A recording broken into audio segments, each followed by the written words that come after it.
What's up? What's up, everybody? This is A.L. Johnson with Elevating Men, and we are here with a great show. I can't wait to get it started. Listen, you guys see the title, you see the text, you see the dialogue, so you know what we're talking about. We're talking about vaccines, vaccinations, vaccine passports, mandates, masks, and the whole nine yards. We know that this conversation is something that's really tearing our community. Some people on one side feel that it's for the greater good. Other people feel that there may be some type of a conspiracy at hand. And so we're going to unpack all of that discussion, but we're going to go ahead and get started right now.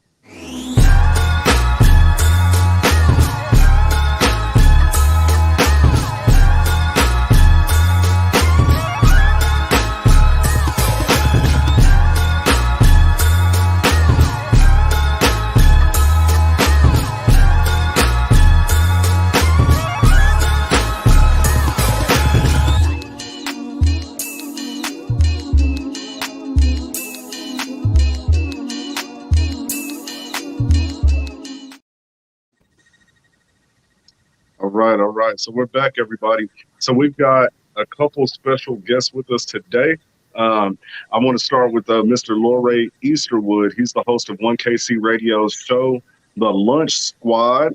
We were on there just a couple weeks ago. Great show. Can you tell them a little bit about your platform and everything that you have going on? Yeah, so like as you mentioned, the Lunch Squad is a show I do with Lou Blunt. He's the co-host on there. It's every Friday, 11:30 a.m. on 1kcradio.org, 100.1 FM, or the One Kansas City Radio app. So it's just, like I said, a radio show. I'm an entrepreneur. He's an entrepreneur. We like to have other entrepreneurs on there, forward-thinking people, so forth and so on from Kansas City. And just we just break down everything. We talk about whatever the latest topics and trends are. We like to showcase and highlight people that a lot of people probably don't get to know and all that kind of stuff, and just break down the topics, kind of like what you're doing here. But we do it every single week. But my primary thing is real estate. I can't forget to say that and mention that. That's my big thing, right? Is real estate. So just continuing to grind in the real estate world. My brand keeps growing in the real estate world. I'm in magazines. I'm getting interviewed. I'm about to start a real estate team. So I've gotten so much business to where I can't handle it all by myself. So I'm just gonna kind of, I can only be in one place at one time. So just a way to put extensions of myself out there, so I can keep, giving people the wonderful service that I provide. So I'm excited about that. Awesome, Congratulations. awesome, man. Thank you. Congratulations Appreciate on it. everything you're doing. Thank Congratulations, you. bro. I appreciate Congratulations. that. And like I Thank said, you. man, for those of you who haven't seen, what was the magazine you were featured in?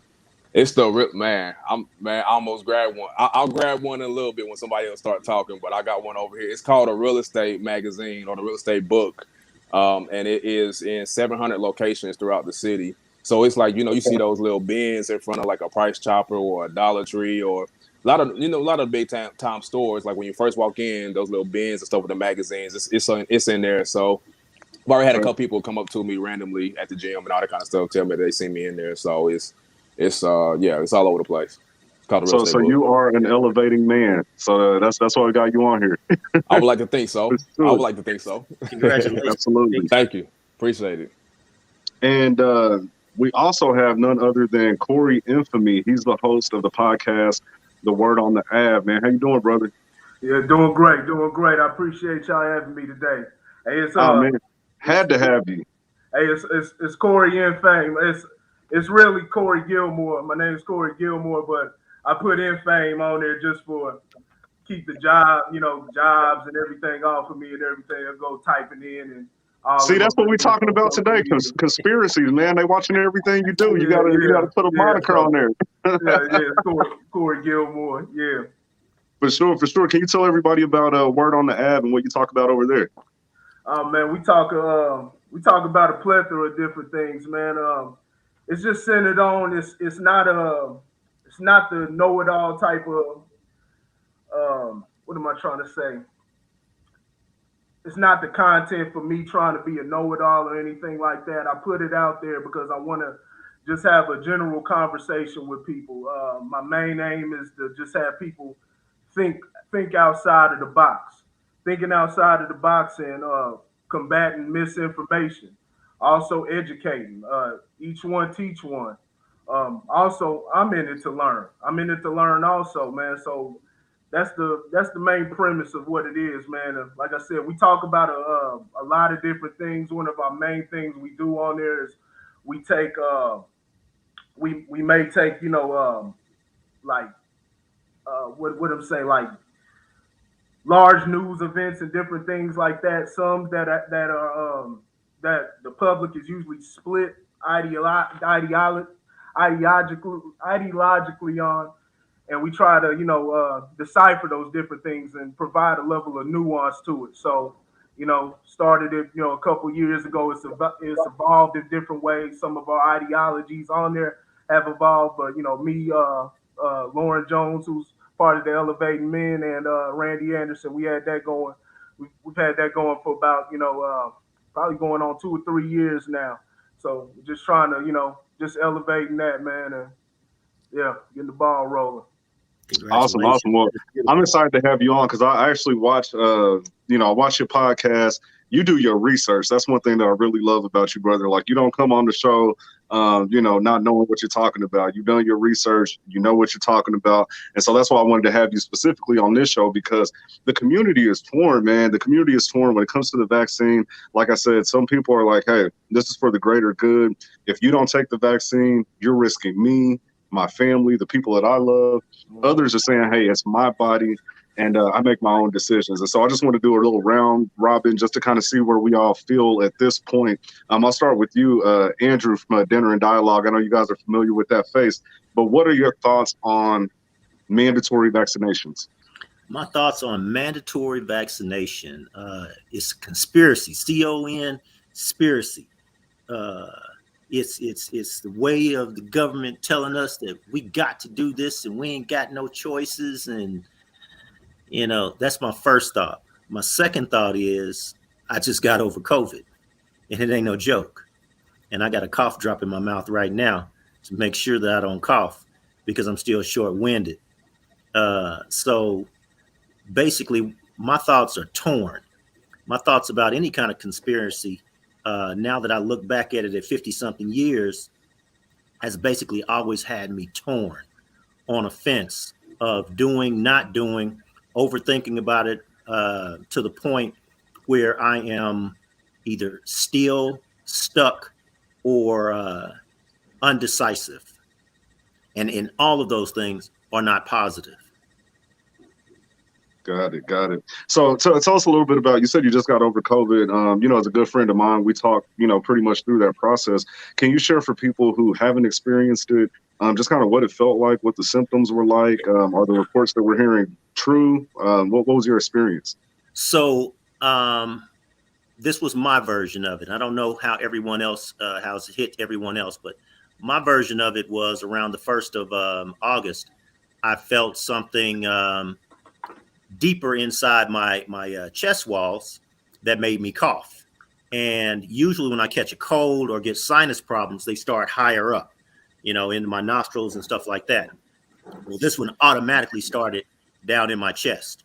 So now I'm coughing and it's burning, and now I'm coughing stuff up immediately. Then I get the fever later on, and that lasts for maybe 3 to 5 days. And now I'm starting to treat that and throw everything at it because basically now I'm starting to cough. It feels like pneumonia. And that's what I've always thought it was like pneumonia. But I'm saying, how did I get pneumonia immediately down in my chest? So I'm asking myself all these questions. Long story short, I go through the process. A good friend of mine tells me about other medications that I could take, including Vitapaks, to get more minerals and hydration into my body. And I instantly do that. Go to this place called the Epigenic Center over on 101st and Holmes. Right after that, I'm feeling like 70, 80% better. I get the treatment that I need. I'm feeling better. I'm on the road to recovery. So that was my story with COVID. You say you started around August 1st? Around August 1st. So it's been going about 3-4 weeks. Exactly. So just out of curiosity, because you obviously are dealing with COVID, have you been vaccinated? No. You don't plan on doing it? I do not. I'm sorry. That this is this that that's the excellent question. That was the fence that I was on. And I was getting Right. ready to read a text that I sent to a buddy of mine in Atlanta, and I sent this text. Let me read this if you all don't mind, because damn it, I never mind. I already deleted it. But I was basically saying to him, because this particular gentleman, he operates off of the facts that he knows, the facts that he researches, and he got the shot once it first came out, the Johnson and Johnson. Ex-military, we grew up together, so forth and so on. Anyway, I reached out to him and said, "Hey, I'm having a hard time making my decision because I'm split on all the information that's out there, and what I'm learning is that I'm not making any decision. I'm not moving in any direction. So I want to trust some information from a trusted source." And he told me why he made his decision. He told me that, hey, man, I'm 50 something years old. I don't have time to think about a vaccine or a virus. I got a kid. I got life to move on. I got to keep it moving. And that was good enough for me because of his life, because of the trust that I have in him. So the easy answer is yes, I'm going to get the vaccine so that I can stop thinking about it. Yeah. Okay. Interesting. So, Corey, where you at on the mandatory vaccinations? And you can share your vaccine status if you like, but mandatory vaccinations. What are your thoughts? Well, my vaccine status and Andrew, I'm glad you was able to get over that, man, because this whole thing is nothing to be played with, man. From the beginning of everything that's been going on, this pandemic is nothing to be played with. I received one jab. I got the first one. I'm scheduled to go back around the 10th. Now, only reason I'm doing it is because when it first came around last year, back in 2020, March, it hit me at the very beginning, and I've been dealing with chest issues ever since, man. We talking about what, a year and a half now, and so I'm supposed to go to a pulmonologist, next month. Well, month coming up here in September in a couple weeks, and they're gonna have to take a look at my chest. It's nothing super serious, but it's been ongoing symptoms throughout the whole time. So I didn't want to take a chance or anything. Also, I got some information. I have family that's in the medical field. They let me know what's going on within in the emergency rooms. I just same like what Andrew was saying. I didn't really want to think about it. Now, could it be long term effects? That's a high possibility. That's a high possibility. So it's all taking the risk. There is no right or wrong answer with all of this. But yeah, I just really didn't want to worry too much about it. Talked to my family, man. And I had a long talk with him. He said probably about 90% of the patients that he has in the ICU unit, about 90% of them are unvaccinated. So, I just ran with that. But if I hadn't had it so long ago, probably if I would have had it, in if I hadn't had COVID so long ago, I probably wouldn't have dealt with it. I probably wouldn't have got the vaccination because there's different and I'm gonna get into my stance on it here in a second, but there's different information, there's different statistics when it comes about your immunity, natural immunity versus getting a shot and things like that. So those are things that you consider. But when it comes to mandatory vaccinations and everything like that, I really don't get into the I try to stay away from the conversation of what it will do and if it'll kill you and different things like that. Yeah, you got to talk about that. You got to you got to ask questions.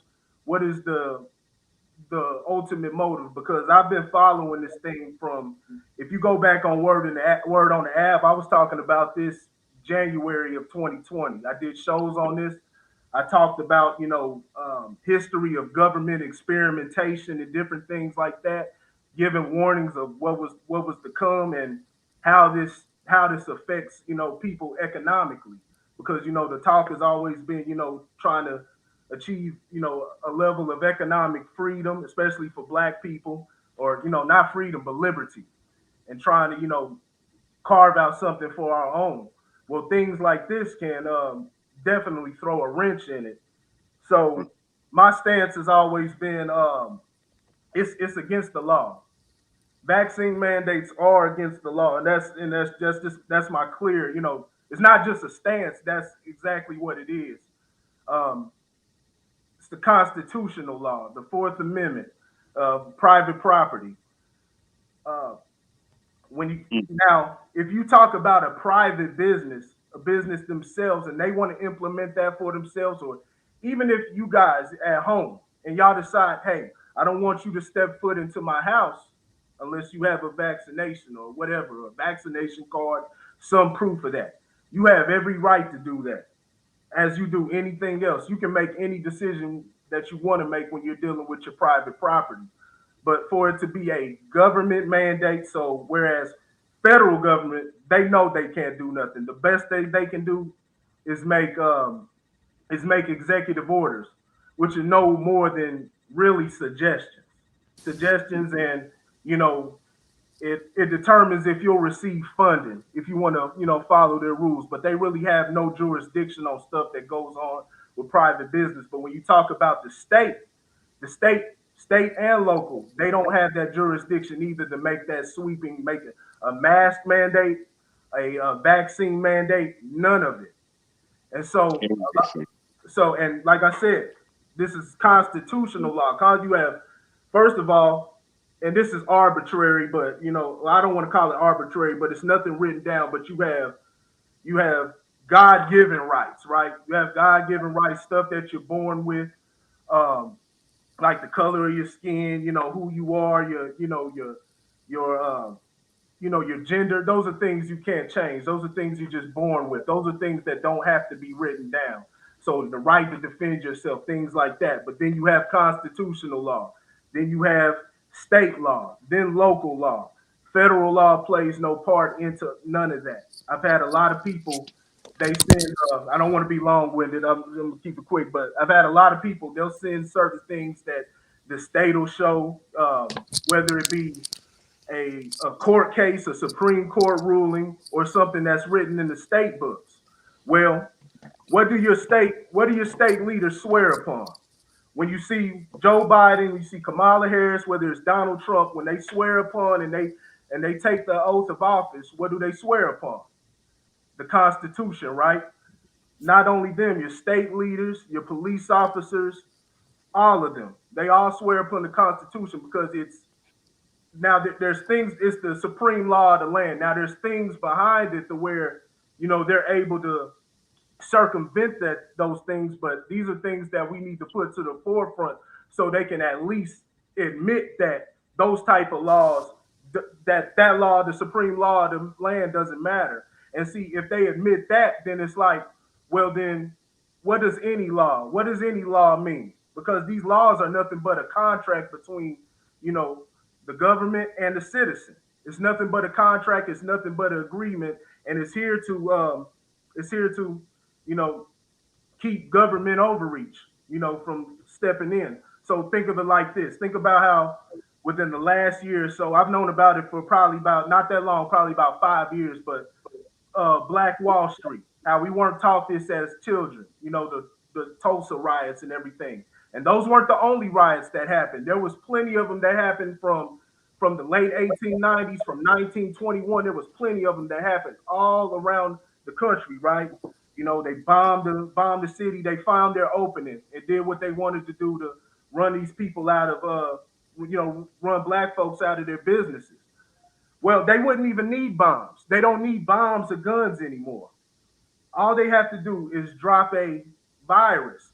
And this is not conspiracy. See, these are government documents. It's government documentation. You have things like the Operation Sea Spray, Operation LAC, things where they drop stuff over in the atmosphere. Now, because that is documented, keep in mind this, and this is where it gets tricky. This is where people have to have nuance.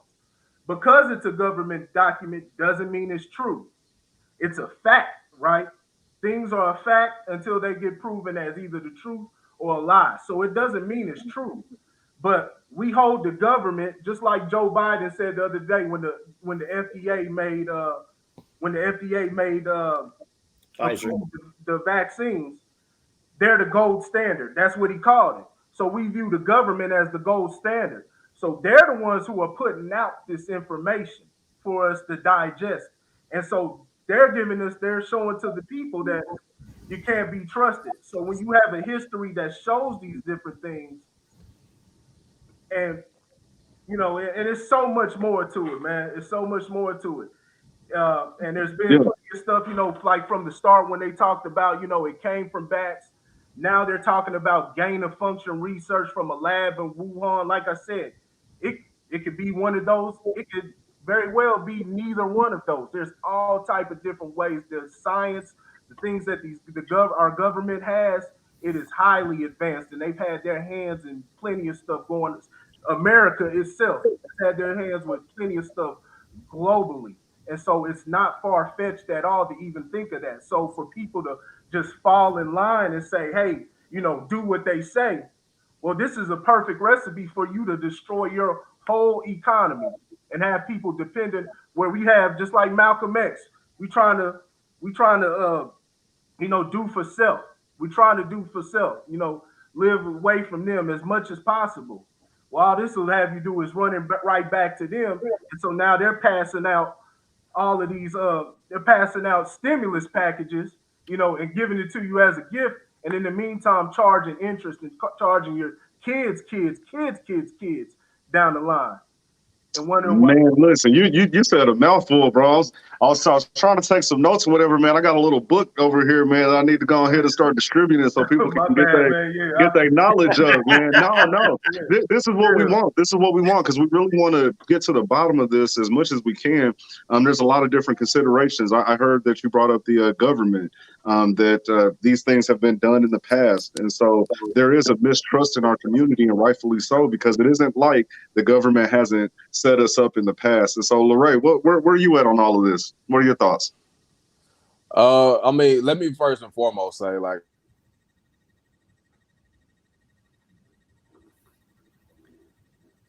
Did he freeze? Think he froze. Is he frozen up a little bit? Yeah. If he's the only one that's like that, Loray, no. Oh man. Well, we'll definitely get back to him. We'll get back to him. Okay. And yeah, bear with us, people, because you know how it is. You've been on Zoom for the past year, working and things like that, and so bear through the technical difficulties because the conversation is absolutely worth it. Andrew, when you heard Corey go through the information about the government, he talked about the Tulsa race riots. That's a conversation that you and I have behind the scenes quite a bit. Tell me, what did you hear from Corey? What I heard from Corey was the reasons why I can't make many decisions, and when I say that, meaning I can make immediate decisions. However, decisions when I don't have fact or what I consider fact, I use this thing that I just learned, paralysis by overanalysis. And what that means is I can overanalyze something to death. I can listen to more information until it starts to seem more palatable. I can find information. I can find opposing information. But all it's doing for me and all it has done for me has kept me paralyzed, especially in that particular with that particular subject. So with the Tuskegee Airmen experiment, with all these inoculations that you have to take prior to going to school, with the COVID vaccine that is not guaranteed, that's not FDA approved, that's not backed by its own makers because you can't sue them. So with all this information out there, I can either stay frozen or make a decision. And for the first part of this time frame, my decision was I was not going to even entertain it. I was going to wear my mask. I was going to do my social distancing. I was not going to, put myself in what I considered unhealthy ways or unhealthy positions. However, I still caught it. And what I still believe is I caught a version of pneumonia. And what I also still believe is that version of pneumonia was of a chemical warfare, like chemical warfare. It was a virus that was put out there, and it so happened to get into my mucous membranes at a point in time that I was not aware. So yeah, that's what I think about it. I was distracted. It So keeps. let's talk about the politics a little bit. One thing that I personally find interesting is that the vaccine was rushed out, rightfully so. We were in the midst of a pandemic. Former President Donald Trump, he said, "Hey, I'm going to get a vaccine out quickly. We're going to get it into the homes of millions of Americans. We're going to get this pandemic under control." At the time, we're right near an election.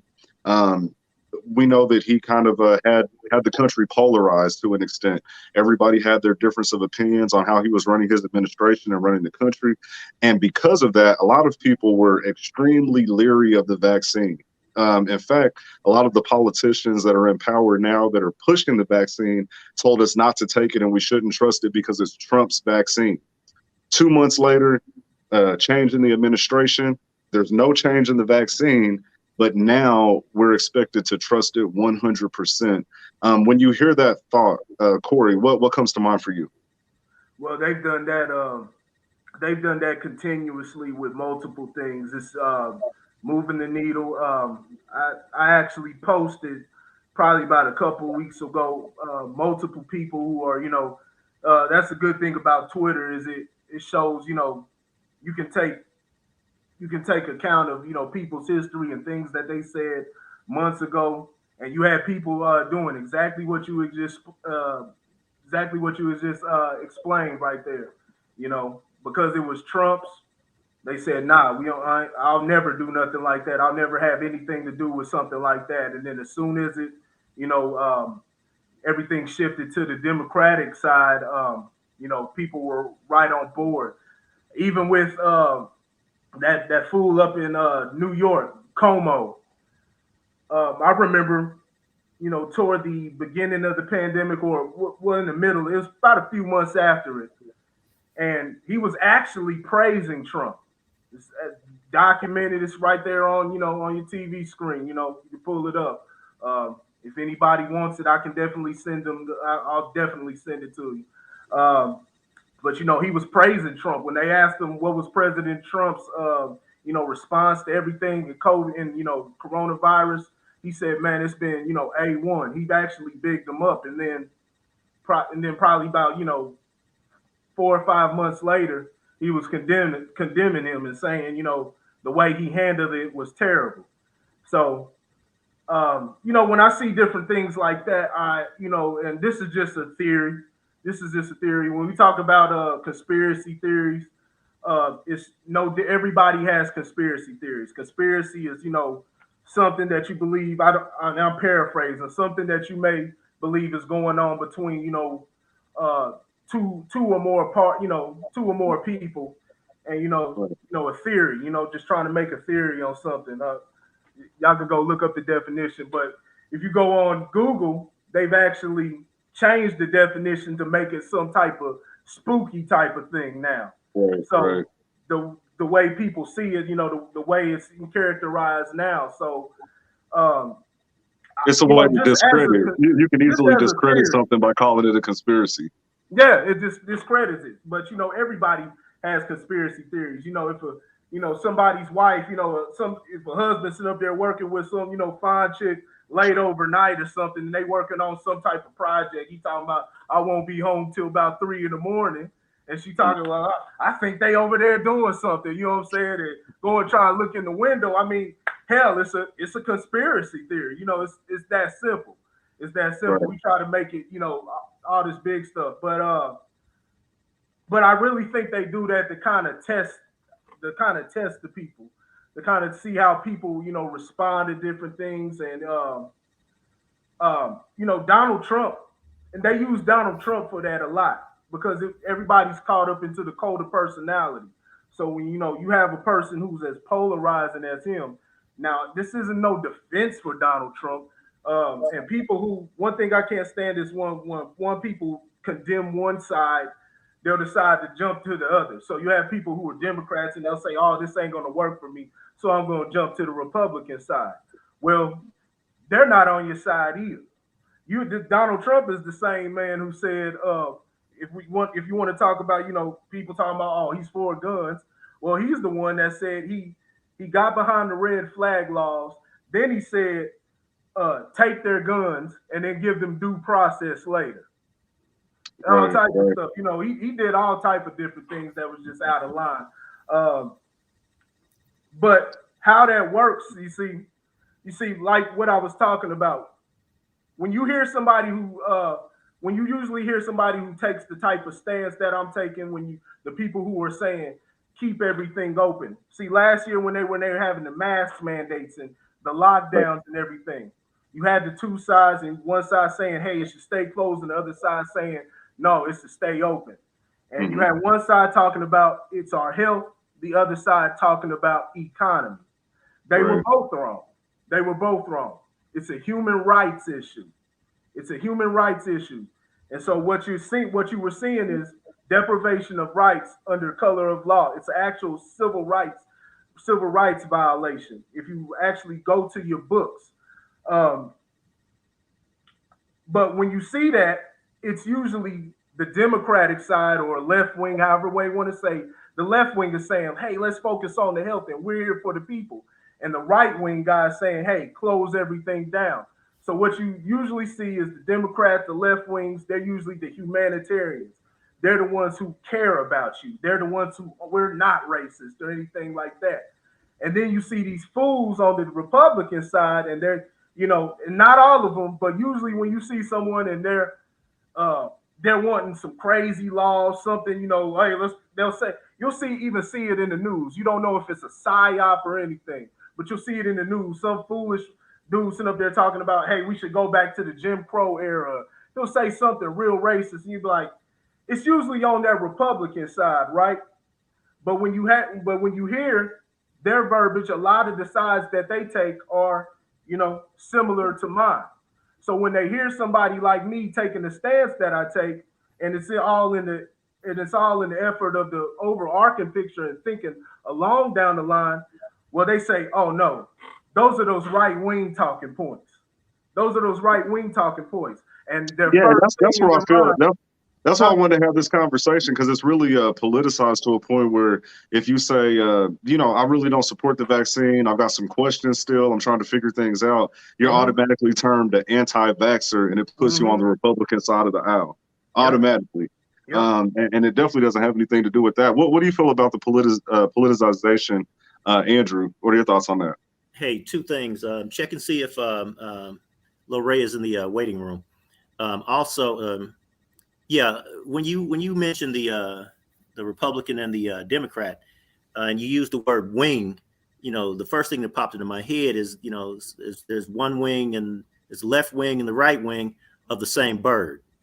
They both function for the same purpose. And in my opinion, when they interviewed Donald Trump, and they interviewed Hillary Clinton, they had to find out who could pull off this next phase to keep us distracted.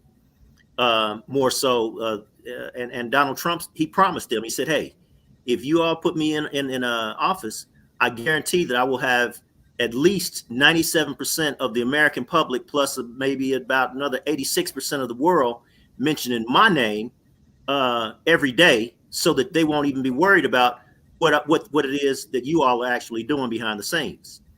So what happened was, and this is just my conspiracy theory, when Obama bailed out all the banks and stuff, because the banks needed to keep paying these retirement rolls from people who had retired from the post office and the railroad and all this industry and stuff like that.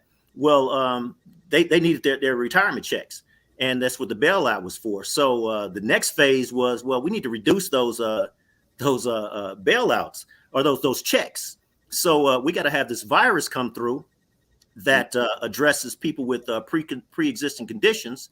And what we got to do is we got to have this pure mandate that you cannot come into the hospital until You cannot come into the hospital until your temperature is above 300 and you're experiencing this. That's when you can come into the hospital. Don't come in before, because we're not going to hydrate you. We're not going to treat you. We're not going to treat pneumonia like we've done prior to 2020. We're not going to treat pneumonia. But once your conditions get to this particular point, we will then accept you in here and see what you need. If you need oxygen or ventilation, we'll give you one of those two things. Because this new monster, we don't know how it reacts to pneumonia treatment. So we're not going to even give it to you. So if you survive this, then you survive COVID. If you die from it, you died from COVID. But either way, we've reduced our Social Security rolls. We've reduced our long-term payment rolls. And more importantly, people who could not pay for their land because everybody went into an economic shutdown, we've scooped up on a whole lot of land. Wow.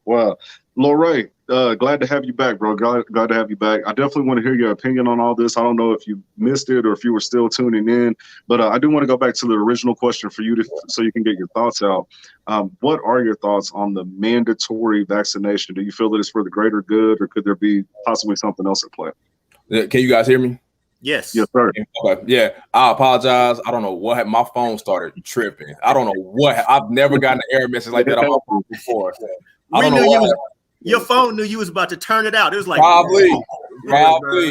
I know it was right when I started talking. I've never had that experience. So I apologize. I'm on my MacBook now. My phone, I about threw it out the window. But to answer your question about the mandatory vaccination, so let me first and foremost say, I'll say this: I'm not vaccinated, right?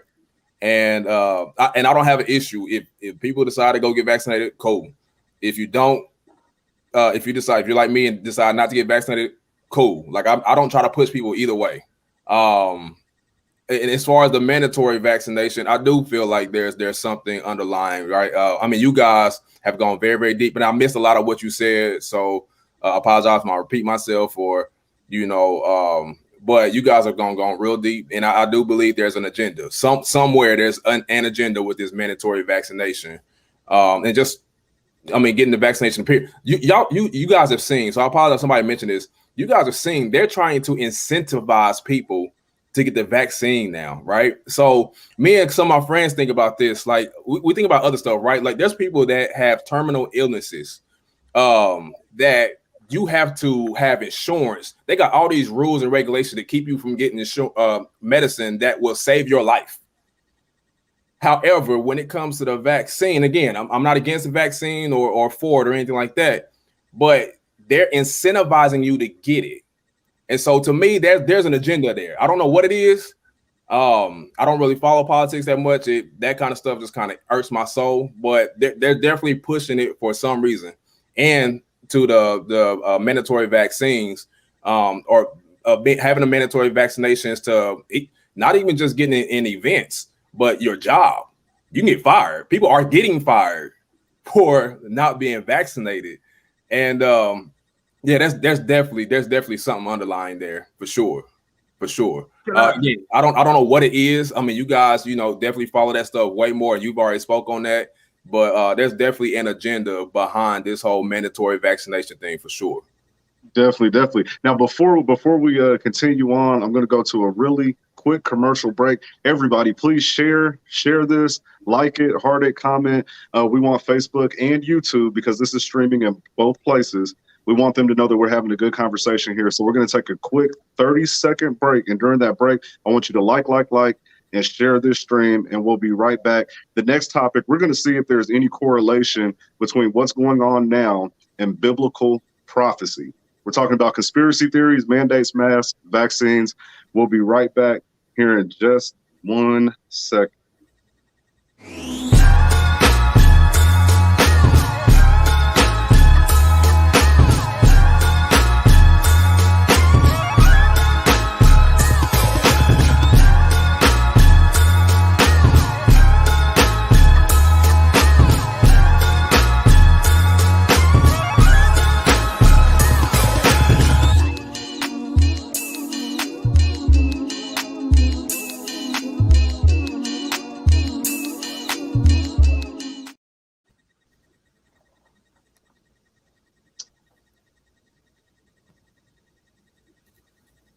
All right, people, we're back. We're back. And so, up to this point, we've been talking about the vaccinations, the mandatory nature of it, the vaccine passports. Do we feel that it's a conspiracy, or is it exactly what needs to be done? We've had a lot of great conversation, great dialogue, a lot of information, a lot to unpack here.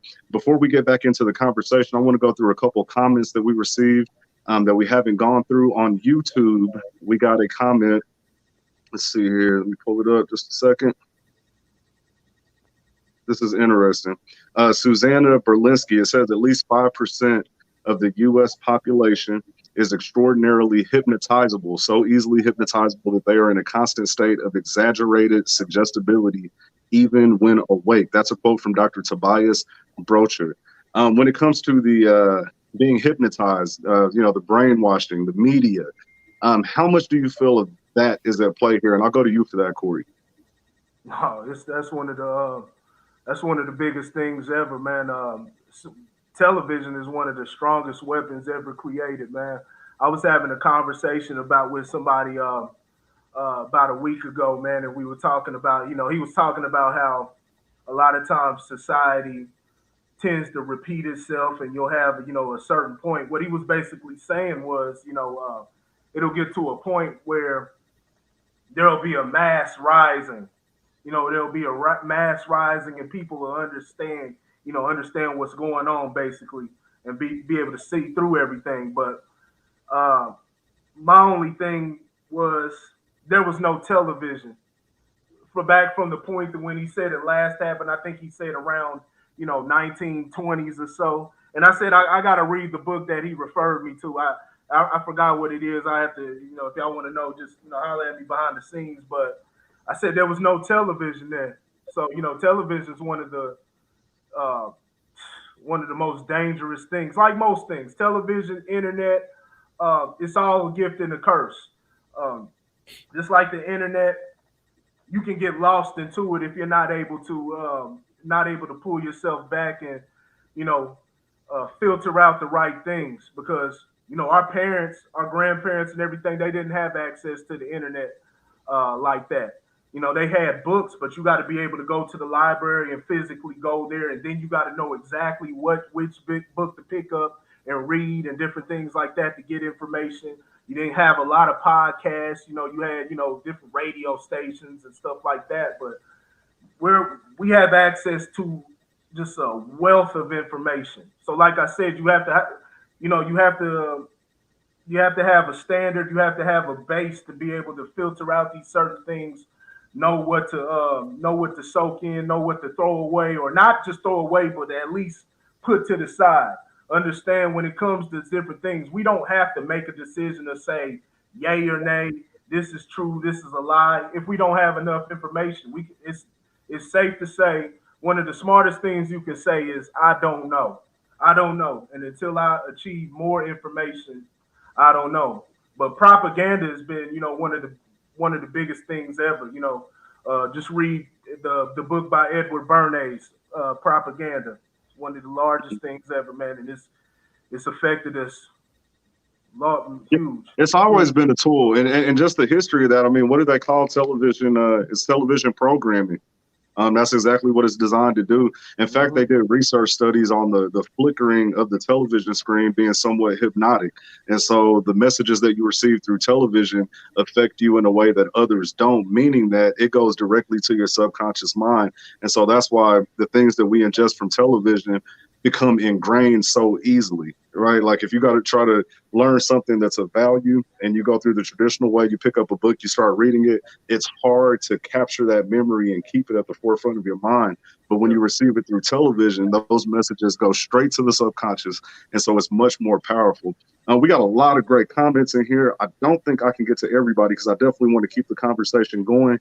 But there was one good one here I wanted to pull up. Give me just a sec. Shelly Ann Duncan, she said, I think persons are starting to feel forced to take the vaccine. We had another comment, should the vaccine be forced? And then we have this comment here from Tish Arroyo. I hope I'm not messing up your name, but it says mandatory vaccination from a legal perspective. If a patient catches COVID from hospital staff and dies, the hospital gets sued and their insurance goes up or worse and drops them. Same with schools, cruise lines, and other businesses. People are overthinking it. It's all about protecting their bottom line and saying they did everything they could so they could limit liability. Andrew, I'll go to you on that. What are your thoughts when you read that? Well, what my thoughts are kind of exactly what my doctor was telling me from the VA. My VA doctor was saying, "Hey, Andrew, yeah, we don't know what this is, and we're not gonna give you your normal Z-Pack because your charts show that for the past 73 years, anytime you've caught a cold, you have this lingering bronchitis that thingy that happens, and we give you a Z-Pack, and about a week later, everything's good." We're not going to do that this time because we don't know how COVID is going to react to it. In fact, now that you have gone through your incubation period, we're not going to even retest you to say that you have it or don't have it because the way that our tests run, we pick up stuff that lasts for about 3 months in you. So it'll give a false negative. We don't want to give you any answers right about now, Andrew, because if we actually make a decision and stand upon it, then you can hold us liable, and that's not going to happen. Mm, mm. Interesting. So let's pivot just a little bit. Let's pivot. I grew up in the church. I don't know about you all. I don't know how much you know about the Bible, but if you get into end time prophecy, it states that at some point there's going to be a mark of the beast, and without that mark of the beast, you won't be able to shop. You won't be able to see a doctor. You won't be able to get food. You won't be able to do anything without this mark of the beast. And so I was having a conversation with a friend about a week ago. They said that they feel like the vaccine and the way that it's being rolled out, and there have been conversations about a microchip being implanted through the vaccine that's able to track us and that could be turned on or off, allowing us to enter public places, being able to shop, being able to do all these different things. And so when it relates to end time prophecy, we see everything that's going on in the world. Do you think that this has any connection to that? And I'll go to you, Loray, for that. Man, you know what? That a lot of us have had that talk, right? And the vaccine itself, whether there's a chip inside a vaccine or not, I don't know. I mean, you know, that who knows? Like seriously. If it was, nobody would know. They'll slip it in there. But I mean, I don't think they have to do that. Like people, if somebody was really trying to put a microchip in us, they don't have to sneak it through a vaccine. People are voluntarily. There's jobs. There was I forgot where it was. I think it was in Iowa, something like that. There's a company that is implanting microchips into people so that the employees, so that they can instead of using their debit cards and their credit cards to purchase things, and you know, it's all kind of other technologies you don't have to have anymore. You just hold your hand up or that microchip up to the machine, and it'll get you something after the vending machine, or you probably clock in and clock out, all that kind of stuff. You don't have to sneak it in on people. People will volunteer for that. Our phones that we carry on us on a regular basis, there's chips in there. They can track us through that. You got face recognitions. We got fingerprint scans, all that kind of stuff. If they wanted to track us, they don't have to sneak it on us. They're doing it already, right? So I don't necessarily agree with the whole microchip in the vaccine. I do think there is such thing as a mark of the beast that's coming. I don't think it's through the vaccine. I think there's other ways that they're doing that, but I wouldn't put it past them though. Now, Loray brings up a good point, in my opinion. And the first thing that I thought about when he was talking about that is how before you actually create the solution, you have to create the hysteria. And what's happening right now is you got all these breathe, Andrew. You got all these crashes going on. You got this economic crash. You got this gasoline shortage. You got this electricity shortage. You got all these types of shortages that economics don't necessarily fit or save. And also now you got all these cyber break-ins where even your economic cards and the stuff that you currently have are proving not to be valid or valuable or safe. So what that could actually lead to eventually is what I believe that Loray is saying. Hey, here's the next best thing. They can't break into this computer in you right now. It's safer. So yeah, that's coming down the road. And not just that. I mean, think about, like I said, I mentioned phones, but think about the smart speakers we have in our homes that listen. With whether you give it permission or not, they're listening constantly, right? And in our cars now, our cars have smart speakers and systems in there. They've always been in there, but they're more advanced now. So there's all this technology around us to make things more convenient. But whatever there is that can listen to us, that's connected to the internet, there's somebody else that's using that technology for something more sinister. Definitely. Corey, end time prophecy, the vaccine, and even if we take it away specifically from the vaccine, but just the world as we see it today, any correlation for you? There's a lot of different things that are spoken about in the Bible. I'm not the expert theologian. I typically I don't subscribe to everything that comes within the book. I don't, that's my personal decision. The one thing I look like, if they were now having chips within, chips the size enough to inject into somebody, that's very true. They have that type of technology. They have all type of stuff. They even have vaccines. If you go to, look on the CDC website, they got vaccines that can actually spread. That it actually spread vaccine, or they've actually been working on that. So they put it in one, and then the next person doesn't have to get it. It can spread like that. So they've got all type of different stuff, man. But as far as that, man, it doesn't. If it came to a chip, if a person wanted to get a chip, man, to participate in society and different things like that, I mean, that's their personal decision. The main thing I focus on is infringing on the individual, infringing on a person's ability to move forward as an individual, and that's the main that's the main thing. So if anything, and I've studied a little bit, man. If anything, I think the mark of the beast, when I kind of look at it, man, it's a mind thing, it's a mental thing, and the things that we subscribe to. And so there's some type of correlation, but I'm not the best one to address that. Now, I did want to address what the sister was saying, when she was talking about the legal aspect. I just wanted to go back a little bit and talk about the legal aspect of, what can happen with the insurance companies. That's why it's good for, if the hospital wants to make that decision and wants to make that mandate, then they make that mandate.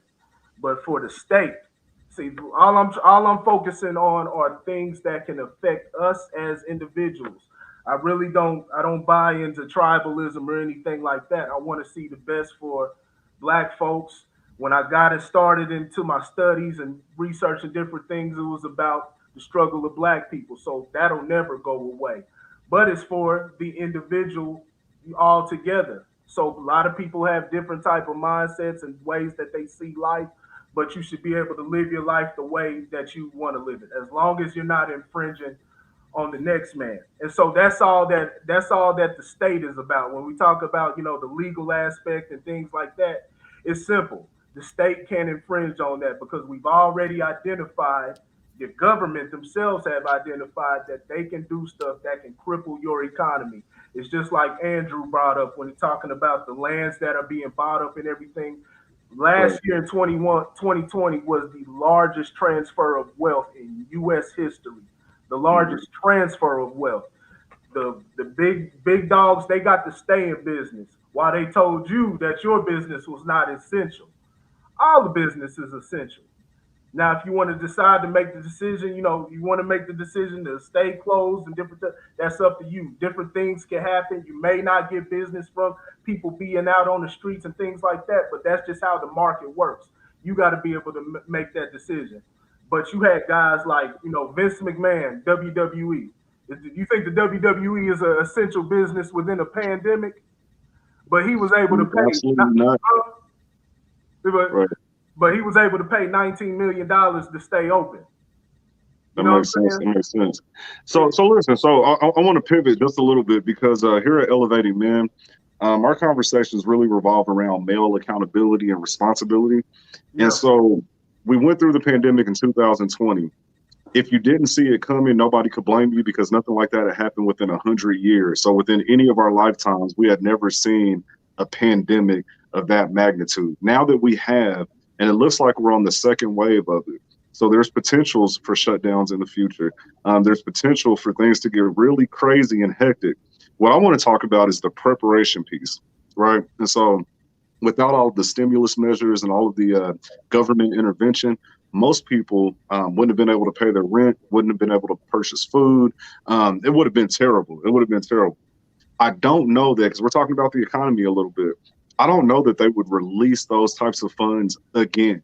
And so, Loray, as a man who is in the midst of raising a family, I know you have young children just like I do.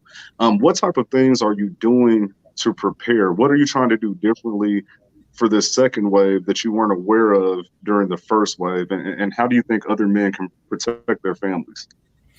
I think, I'm not doing anything really differently to prepare. But what I think, this is just a general rule of thumb and just my personal belief. The people that there's people that, right, when their pandemic hits or something changes and shifts, they automatically falter. And those people that always prepare for things usually survive and usually can stay afloat, right? And so even I'll take my personal situation. Last year, the pandemic can be rough financially, extremely rough. I do real estate. So, there's no salary. There's no weekly check. If you don't show houses, you don't get paid.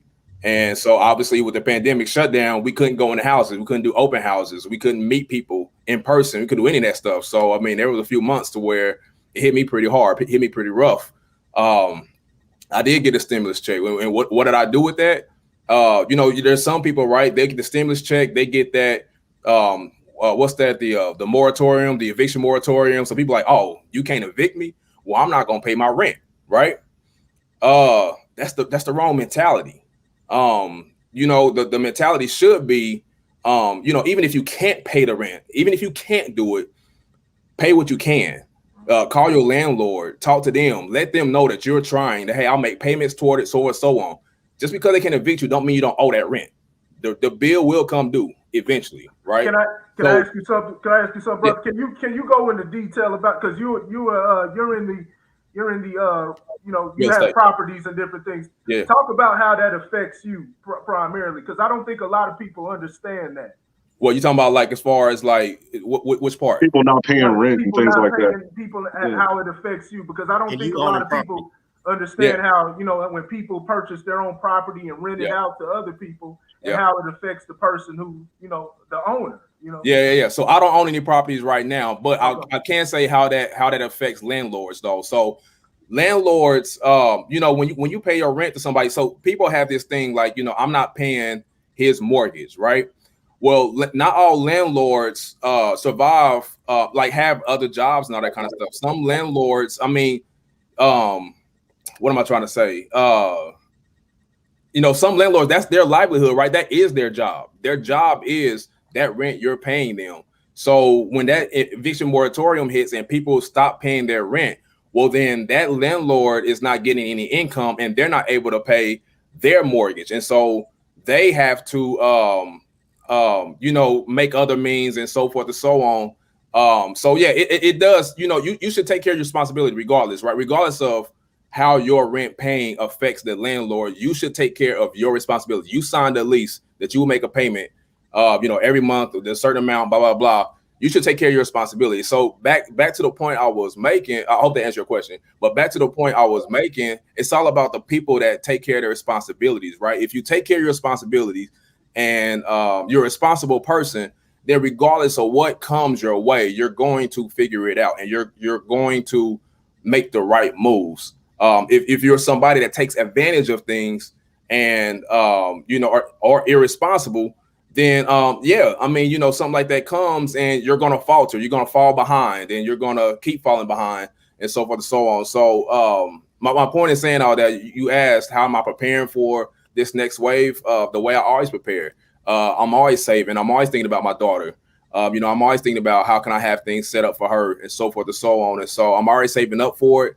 And I'm gonna handle business, just as it comes. I'm gonna take care of it like I always do. I'm a pivot. Sometimes you gotta adjust right on the fly. Sometimes you can't prepare, but you just gotta have the right mentality for when that time comes.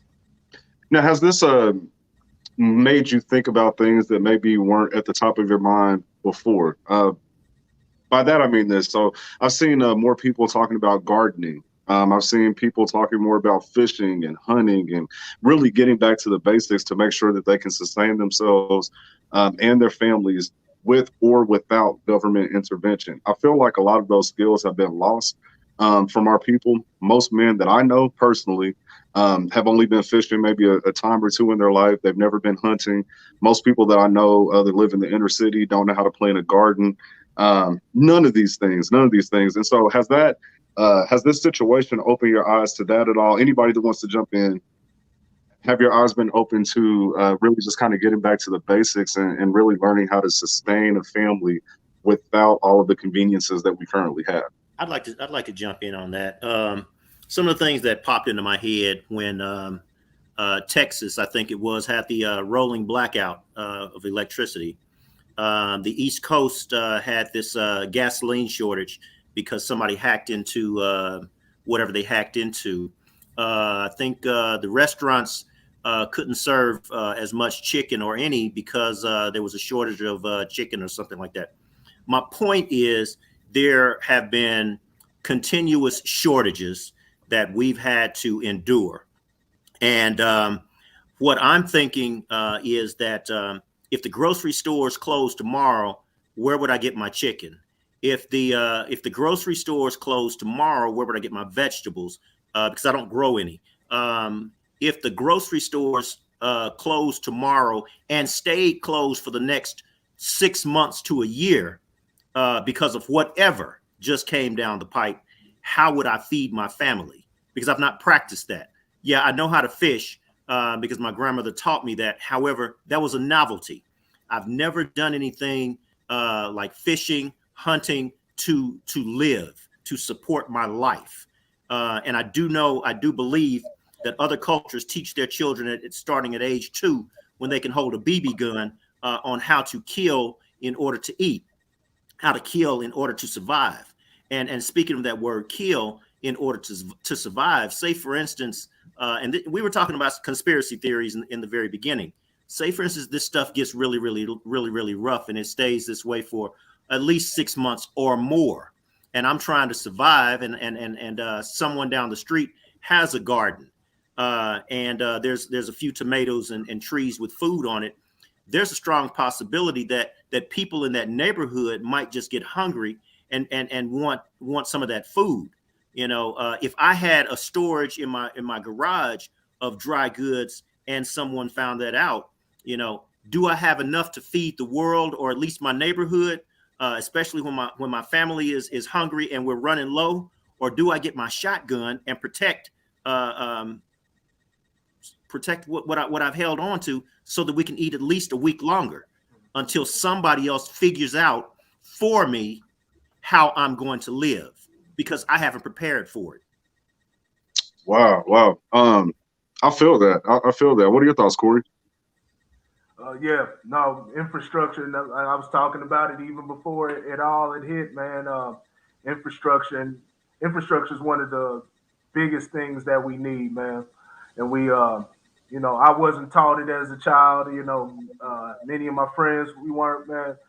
Uh, it's one of the most essential things that you need. Living autonomous from the government, man. But it's hard work. It's hard work. I know a brother. His family, his uncle has a farm, and he goes out there and helps his uncle. And it's something that the family's been invited to come out and assist them with, but nobody wants to do it. Nobody wants to do it because of the hard work that goes into it, man. So, um, you know, despite everything that goes on and despite the history, and it's tough, man. It's tough here in America, but we enjoy a lot of luxuries that tend to pacify us, man. We don't understand how hard it can actually get, and so we you know we've abandoned a lot of these skills, or we just don't have knowledge of it, man. Um, we Yeah, got all I'll ask you this, Corey. Do you find it interesting? So, black people were slaves, meaning we were the farm hands. We dealt with the cattle. We grew the food. uh-huh. We were the producers. We were actually the producers, and Hmm. so people move from the south, they move up north. Now they can put on a suit and tie and go to work, and they Yeah. don't have to get their hands dirty and get in the dirt and all of that. And I've heard things from older people in my family that the people that moved to the north first kind of looked down on the people in the south and said, "Oh, you still Hmm. down there chasing pigs and breaking chickens' necks and all those types of things." Yeah. And I find it ironic that we fast forward to a pandemic type situation that could put us all the way back to that point, and now we don't have those skills. And so it really begs the question, which was more valuable, to be able to really sustain your life no matter what, or to have all of these luxuries and seeming trappings of success. And so, Loray, I need you to help us in elevating men, man. We need to start promoting land ownership. I know you sell houses, but we need Yeah. to start getting some land so we can grow some food and make sure that we can take care of ourselves. But I'm gonna go back to you on that, Loray, because I do want to stick on this point for a little bit. How does that make you feel as a man? I don't know if you hunt, if you fish, or well, I don't know what you do, but do you feel any insecurity if things were to get to that point? Does it make you feel like, hey, maybe I do need to go take a hunting class, or get some lessons, or does it not affect you in that way? What are your thoughts on that? No, it definitely does. I think it affects a lot of us. To your point, those, like a lot of my uncles, they had all those skills, right? And they're gone now.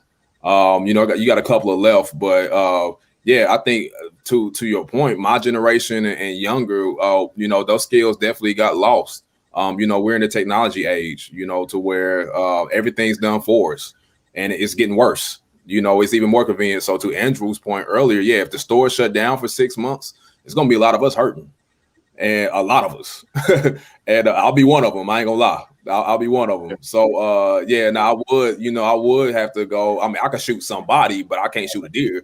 You know what I'm saying? Like, so I Man, mean, how yeah, ironic is that? Now that's the problem for in our real. communities right there. Is that we can shoot each other, but we can't shoot an animal. Nah, seriously, yeah, for real. There's a bunch of deer But, around me. So, hey, where I live at, there's a bunch of deer around me. So somebody gonna get got.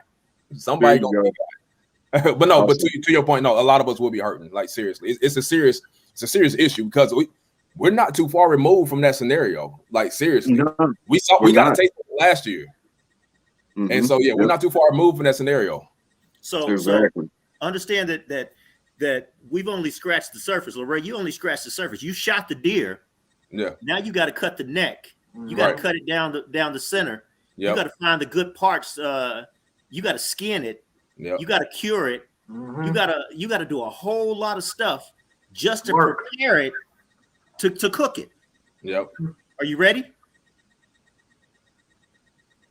Yeah, Are you nah, ready to do that? nah, I'm not. Nah, I'm coming to your house, Andrew. It's I'm all coming. it's all hard work, man.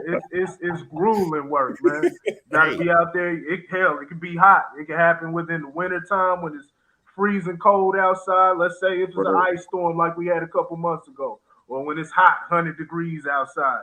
You got to get out there and be able to do that work. Are the Yep. people ready to do that? But that's the only way to go. That's the only way to go with all of this, really. now Let here's me ask something you that this, I Court. hate. I got a question. So I got a question. I got to throw this out there real quick. Do you feel like men? So we talked about this north-south thing, the skills that we used to have versus what we have now. Do you feel like men now overcompensate in ways because we are aware of the fact that we do not have life-sustaining skills, meaning that the bravado that you see in a lot of men in the inner city, do you Yeah. believe that that's an overcompensation and it's really a false confidence? Because when it comes down to it, being a man and true manhood is about provision, it's about protection, it's about all of these different things. Hmm. And we've lost a lot of the skills that we need to do that. And so, just anybody that wants to jump in, do you feel that men now have a false sense of confidence when they don't really have the skill sets to survive? I don't know about a false sense of confidence. I know we're we're misled. We have a false sense of what it is to be man, of what it is to be a man, or of what manhood really is. We have a false sense of that. So, but I don't know if it's confidence, but that's a really good question. It's something that could, genetically or just biologically, play into that. You'll see a lot, if we were taught these different things from a young age instead of the stuff that we're being fed. You see a lot of there'd be an understanding and people will cherish what it is to have hard work. They'll understand what it takes. So I really don't know. I don't have all the answers to that. Anybody else want to jump in on that one? I could see that confidence being misdirected, meaning a lot of people, in my opinion, and part of my growing up, had me not necessarily doing anything that I was not confident at doing. If that meant going hunting with friends that went hunting, and I didn't even know how to shoot a gun, I'm not going. If that meant actually getting into the Golden Gloves, and the only thing I can box is a Christmas present, I'm not gonna box. The things that I was not confident in doing, I didn't do. The things that I was confident in doing, I over exaggerated to make sure that my inabilities were lessened or not seen. Wow, wow. What about Loray? What are your thoughts on that? I mean, pretty much, the same thing I just said. I think that, yeah, there are some insecurities. I would think when it came to that, especially, in today's society. I mean, like roles are so twisted now, right? I mean, we don't have the normal roles we grew up with, right? I mean, masculinity is attacked. And nothing against certain communities or segments of people, but I mean, who knows what's masculine now? It's just a different world right now. It's a completely different world right now than what we grew up with and what we were accustomed to. So, are there insecurities? Yes, definitely. I think 100%. Definitely, definitely. I agree. And like I said, this is something that we've been talking about at Elevating Men behind the scenes.